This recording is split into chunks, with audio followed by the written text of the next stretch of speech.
नमस्कार and I welcome you all to world affairs. मैं हूं प्रशांत धवन। नाउ रिसेंटली आपने इस टॉपिक से रिलेटेड बहुत सारे आर्टिकल देखे होंगे और हो सकता है कि आप में से कुछ लोग कंफ्यूज भी हो। यहाँ पे आप देख पाओगे लिखा है कि पहली बार भारत ने रुपी से पेमेंट करी है तेल के लिए to the United Arab Emirates. India looks for more deals, no targets. अभी हम कोशिश कर रहे हैं कि ऐसी और डील्स हो जाएं। कोई स्पेसिफिक टारगेट नहीं है, बट ये अपने आप में ऐतिहासिक है। ये एक लैंडमार्क मोमेंट है इंडियन रुपी के लिए कि पहली बार एक गल्फ कंट्री को, यूएई एक बहुत ही इन्फ्लुएंशियल कंट्री है, एक ह्यूज एक्सपोर्टर है ऑयल का, तो यूएई से हमने ऑयल परचेज किया और पेमेंट करी इंडियन रुपीस में। ना मुझे पता है कंफ्यूजन यहाँ पर पता है क्यों आएगा। एक या दो दिन पहले ऐसे आर्टिकल बहुत पब्लिश हुए थे और कई लोगों ने इस पर वीडियो भी बनाई कि रुपी को तो कोई एक्सेप्ट ही नहीं कर रहा। इधर आप देख पाओगे, ये 2-3 दिन पहले का आर्टिकल है। यहाँ पर लिखा है कि no takers for rupee payment for oil imports. और इस पर कई लोगों ने चर्चा करी कि देखिए सरकार ही कह रही है। एक्चुअली ये जो स्टेटमेंट थी ये ऑयल मिनिस्ट्री की तरफ से ही आई थी, तो लोग हल्का सा भी आप कह लो कंफ्यूज्ड है कि कुछ दिन पहले ये न्यूज़ आई कि इंडियन रुपी को ऑयल पेमेंट के लिए कोई ले नहीं रहा। अब ये न्यूज़ आ रही है कि यूएई ने एक्सेप्ट कर ली है पहली बार पेमेंट। तो what was going on now? यहाँ पर देखिए आपको समझना होगा कि किस कंटेक्स्ट में बात चल रही थी और किस टाइम पीरियड की हम बात कर रहे थे, क्योंकि मैं हमेशा आपको कहूंगा डिटेल्स में पढ़ा करिए। एक इंग्लिश में लाइन होती है, रीड बिटवीन द लाइंस। अच्छे से डिटेल में आप जब पढ़ोगे ना इशू क्या है, तभी आप समझ पाओगे कि what the real story is. Now सबसे पहले हम जानते हैं कि ये क्यों कहा जा रहा था कि no takers for Indian rupee, और इसके पीछे का लॉजिक क्या था।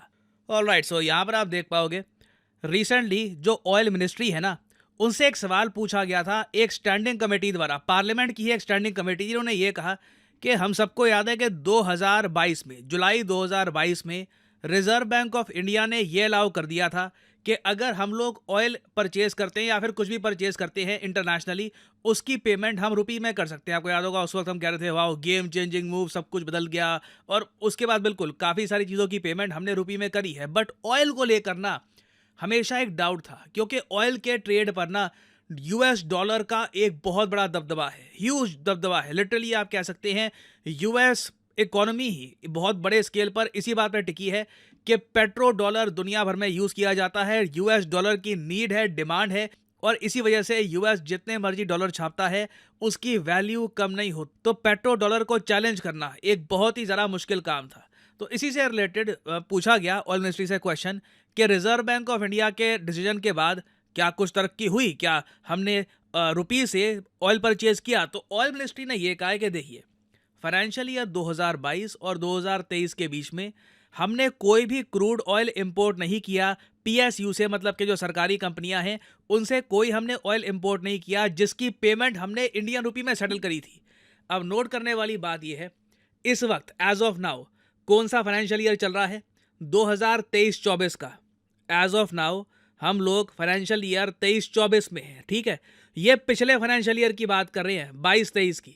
तो पिछले फाइनेंशियल ईयर में तो नेचुरली होगा ही, क्योंकि लिटरली आरबीआई ने ये अलाउ ही किया था जुलाई 2022 में। तो कोई सरप्राइज की बात नहीं है कि पिछले फाइनेंशियल ईयर में हमने नहीं किया ये सब। हाँ, अभी इस फाइनेंशियल ईयर में तरक्की हो रही है और पहली बार हमने एक गल्फ कंट्री को पेमेंट करी है विद द इंडियन रुपी। तो आप कह लीजिए 2023-24 के फाइनेंशियल ईयर में जब पूछा जाएगा ऑयल मिनिस्ट्री से तो वो जवाब देंगे हाँ जी पेमेंट स्टार्ट हो चुकी है। आरबीआई ने एक स्टेप उठाया, उसके बाद हमने भी कंट्री से बात करी, यूएई के साथ एक प्रॉपर एग्रीमेंट हुआ था इसको लेकर। इस टॉपिक पर आपको याद होगा मैंने उस टाइम एक अलग से वीडियो भी बनाई थी। और अभी तो देखिए फ्यूचर में ना मैं बहुत ही एक्साइटेड हूँ एक मेगा प्रोजेक्ट को लेकर, जो मेरे हिसाब से रीजन के लिए एक अल्टीमेट गेम चेंजर होगा।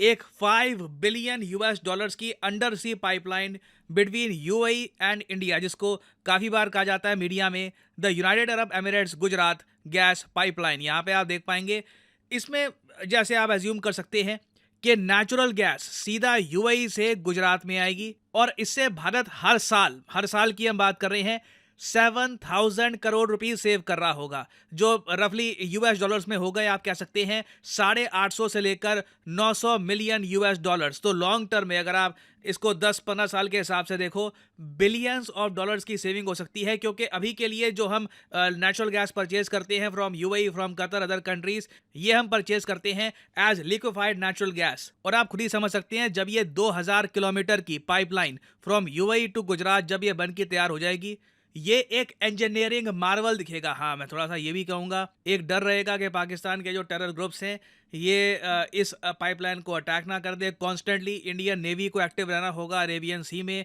इंश्योर करना होगा कि ये पाइपलाइन प्रोटेक्टेड रहे।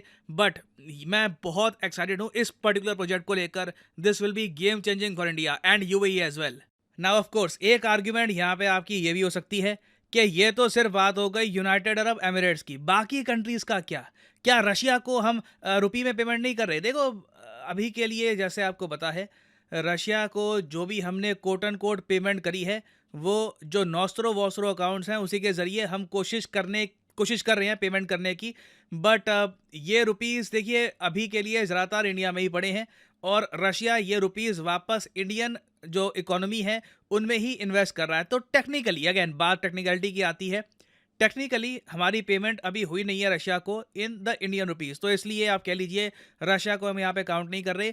होपफुली जब ब्रिक्स करेंसी बन जाएगी तो उस केस में हम रशिया को ज़्यादा इजीली पे कर पाएंगे। उसके अलावा देखिए यहाँ पे एक बहुत ही बड़ा एस्पेक्ट है सऊदी अरेबिया का। मैं आपको कहूँगा यूएई और सऊदी अरेबिया इंडिया के लिए बहुत ज़्यादा यूज़फुल और फ्रेंडली कंट्रीज़ होने वाले हैं इन द नियर फ्यूचर। कुछ ही महीने पहले सितंबर के महीने में ये रिपोर्ट सामने आई थी कि इंडिया और सऊदी अरेबिया भी एक्सप्लोर कर रहे हैं ट्रेड इन लोकल करेंसीज। ये सिर्फ हम ऑयल ट्रेड की बात नहीं कर रहे, ऑल टुगेदर जो ट्रेड होता है दोनों कंट्रीज़ के बीच में, यही कोशिश कर रहे हैं कि सऊदी अरेबिया की जो करेंसी है रियाल और इंडिया की जो करेंसी है रुपी, इन्हीं करेंसीज में दोनों देश ट्रेड करें।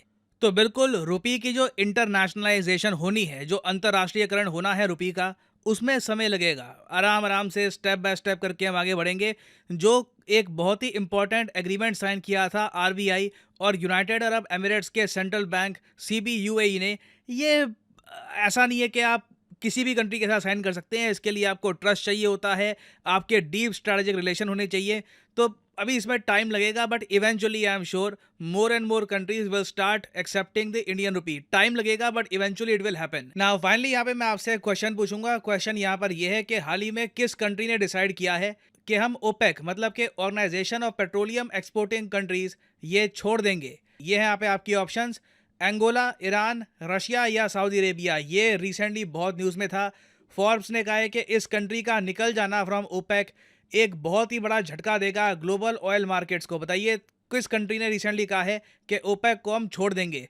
आप सब लोग करिए इसका आंसर कमेंट सेक्शन में। जो लोग सही आंसर करेंगे कोशिश करूंगा कि उनकी कमेंट को मैं हार्ट दे दूं ताकि बाकी लोग समझ पाएं कि सही उत्तर क्या है। और अनअकैडमी के देखिए ऑफर चल रहे हैं आज के समय।